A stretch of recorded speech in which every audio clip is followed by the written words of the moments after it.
Hello friends, welcome back to my channel. কেমন আছো তোমরা? আশা করছি অনেক ভালো আছো। আমরাও অনেক ভালো আছি। তো আজকে মা বাড়িতে তৈরি করবে চিংড়ি মাছ দিয়ে কচুরলতি রেসিপি। প্রথমে লতিগুলোকে ভালো করে টুকরো টুকরো করে কেটে নিয়েছি।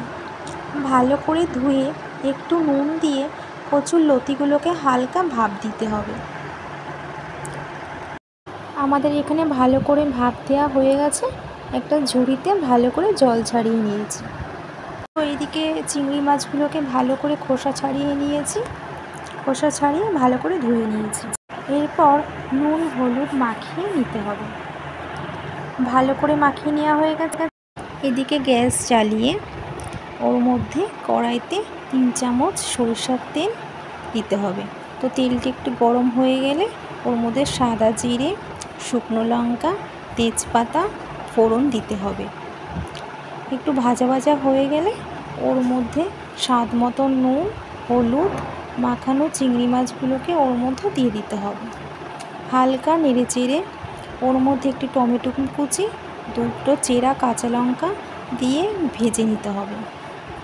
ভাজা হয়ে গেলে সেদ্ধ করা লতিগুলোকে ঢেলে দিতে হবে।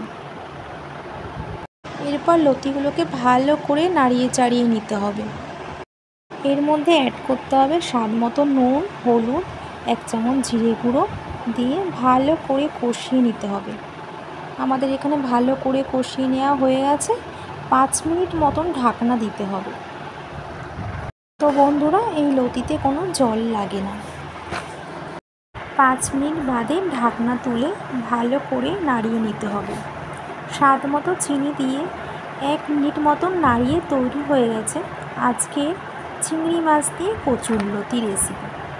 এটা দিয়ে সব ভাত খাওয়া হয়ে যায়। আমার তো খুব ভালো লাগে খেতে।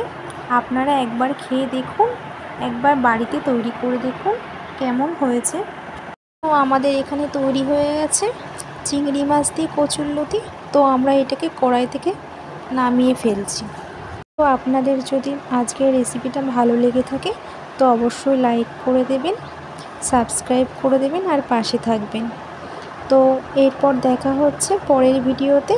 এরপর চেষ্টা করব আরও ভালো ভালো রান্নার রেসিপি নিয়ে আসার। তো ততক্ষণ ভালো থাকবেন, সুস্থ থাকবেন।